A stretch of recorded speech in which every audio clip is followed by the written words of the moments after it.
अस्सलाम वालेकुम। तो आज की क्लास में हम लोग एमएस एक्सेल शुरू करेंगे। अच्छा, एक्सेल जो है ये हमारा बिजनेस के अंदर काफ़ी इस्तेमाल आता है। ऑफिस वर्क के अंदर इसका हमारा काफ़ी काम होता है। एग्जाम्पल के तौर पे आपको डेटा एंट्री का काम करना है, रिजल्ट शीट्स बनानी है, प्रोडक्ट शीट्स बनानी है, सैलरी शीट्स बनानी है। ये सारी शीट्स आप एक्सेल के ऊपर बना सकते हैं। एक्सेल के अंदर एक बॉक्स हमारा ये कहने में आता है सेल। ये हमारी रॉस आ गई और ये कॉलम्स आ गए। अच्छा, ये वाला जो बॉक्स आपको नजर आ रहा है, इस बॉक्स को हम लोग बोलते हैं नेम बॉक्स। हर सेल का एक एड्रेस होता है, वो हमारा नेम बॉक्स के अंदर शो होता है। अब एग्जाम्पल के तौर पे ये एल की लाइन है, 5 नंबर है, तो इसका एड्रेस आ गया हमारा L5। इसी तरह ये ई की लाइन 6 नंबर, तो इसका एड्रेस आ गया E6। तो हर सेल का एक ना एक एड्रेस होता है, तो वो यहाँ पे शो होता है। अच्छा, एड्रेस वाली चीज को आप अच्छे से याद रखिएगा कि इस तरह अगर कहीं पे नंबर आ रहे हैं लिखे हैं तो वो हमारे सेल के एड्रेस होते हैं, क्योंकि फॉर्मूलास इसके अंदर आते हैं, उसके अंदर एड्रेसेस का काफी इस्तेमाल होता है। इसके अलावा ये जो आपको बड़ा सा लाइन नजर आ रही है, ये हमारी होती है फॉर्मूला बार। कोई भी फॉर्मूला हम लोग टाइप करेंगे तो वो हमारा फॉर्मूला बार के अंदर शो होगा। अब एग्जाम्पल के तौर पे अगर मैं अभी यहाँ पे नंबर लिख रहा हूँ,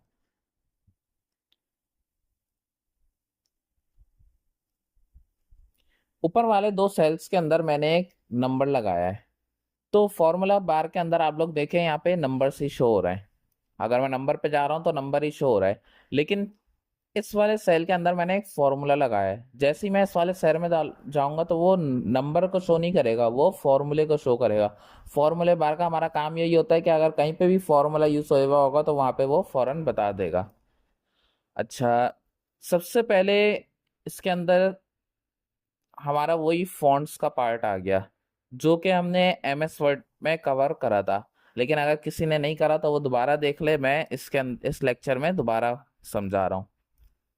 सिंपल, आपने कोई भी टेक्स्ट लिखा, मैं इसका फॉन्ट चेंज करना चाह रहा हूँ, तो यहाँ से आप फॉन्ट चेंज कर सकते हैं। फॉन्ट यानी राइटिंग के स्टाइल्स वगैरह सारे आप यहाँ से चेंज कर सकते हैं। आपको जो रखना हो आप यहाँ से जाके सेट कर लें।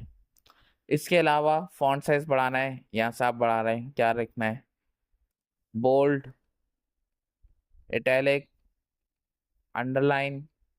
इसी तरह ये जो आपको बॉर्डर्स शो हो रहे हैं, ये नॉर्मली प्रिंट के अंदर नहीं आते हैं। अगर हम इनको लाना चाह रहे हैं तो हम इसको बॉर्डर अप्लाई करके लाएंगे। सेलेक्ट करा, बॉर्डर्स में गए, ये हमारे बॉर्डर्स आ गए। आप यहाँ से बॉर्डर्स अप्लाई कर सकते हैं। आपको जो बॉर्डर इस्तेमाल करना है आप यहाँ से वो बॉर्डर सेलेक्ट कर लें। इसी तरह कोई शेड वगैरह डालना है सेल के अंदर, यहाँ पे गए, यहाँ से आप कलर्स वगैरह शेड्स वगैरह अप्लाई कर सकते हैं। नेक्स्ट आ गया हमारा फॉन्ट कलर। आपको फॉन्ट का कलर चेंज करना है, टेक्स्ट का, आप यहाँ से टेक्स्ट कलर चेंज कर लें। अच्छा, एक्सेल के अंदर कुछ चीज़ें ऐसी हैं जो हमारी ज़्यादातर इस्तेमाल में आती हैं। अब जैसे कि नंबर्स, अब अगर हम लोग यहाँ पे नंबर्स लिखना चाह रहे हैं, एग्जाम्पल के तौर पे हम लोग कोई सैलरी शीट या डेटा एंटर कर रहे हैं, उसमें हज़ारों बंदों का नंबर है, तब यहाँ पे हम लोग सीरियल नंबर 1 2 3 करके टाइप करेंगे तो एक लंबा टाइम लग जाता है। तो कुछ चीज़ें इसमें ऐसी होती हैं जो ऑटो हो जाती हैं। अब जैसे हमने 1 लिखा, इसके बाद मुझे नीचे 20 तक नंबर्स चाहिए।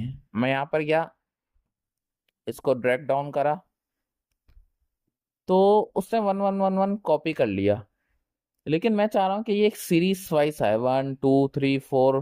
तो इसमें यहाँ पे एक ऑटो फिल का ऑप्शन आता है, यहाँ पे जाना है आपने और इसको फिल सीरीज कर देना है।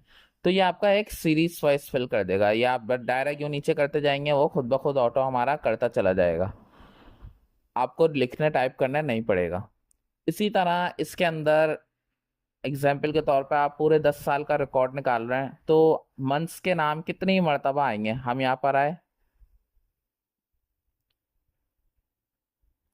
हमने सिर्फ जनवरी लिखा, बाकी इसी तरह ड्रैग डाउन करूंगा मैं तो वो ऑटो फिल हो गया। दिसंबर आया, दिसंबर के बाद दोबारा जनवरी। इसी तरह डेज के नाम आपने लिखने हैं, हमने शॉर्ट फॉर्म में डेज के नाम लिख के, तो यहाँ पे आप आपके आगे तक कंटिन्यू शॉर्ट फॉर्म में होंगे। तो इसके अंदर ये कुछ चीज़ें आसानी से हो जाती हैं क्योंकि ये ज़्यादातर इस्तेमाल में आती हैं। एक्सेल का जो है हम लोग ज़्यादातर इस्तेमाल ऑफिस वर्क के अंदर करते हैं, ये आपने याद रखना है। अच्छा, हमने ये यहाँ पे थोड़ा सा, मैं चाह रहा हूँ मर्ज कर लूँ इन सेल्स को। सेलेक्ट करा, यहाँ पे गए, हमने इसको मर्ज कर लिया। कुछ भी यहाँ पे टेक्स्ट लिखा हमने। अब मैं चाह रहा हूँ कि ये टेक्स्ट हमारा लेफ्ट में ना आए। लेफ्ट में हम लोग यहाँ से कर लेंगे, राइट में आए यहाँ से, सेंटर में यहाँ से, और ये top middle bottom, alignment top आ गई, अलाइनमेंट मिडिल आ गई, अलाइनमेंट बॉटम आ गई। यहाँ से आप डायरेक्शन वगैरह चेंज कर सकते हैं। टेक्स्ट की जो भी डायरेक्शन आपने रखनी है आप यहाँ से सेट कर सकते हैं। मर्ज, मर्ज हमने यहाँ से कर लिया।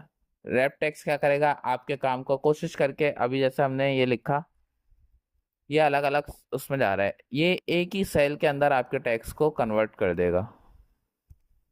उसी विड्थ वाइज उसने हमारा सेट कर दिया। लेकिन ये अच्छा नहीं लग रहा होता तो इसको, इससे अच्छा है कि आप सेल को मर्ज करके सेट कर लें।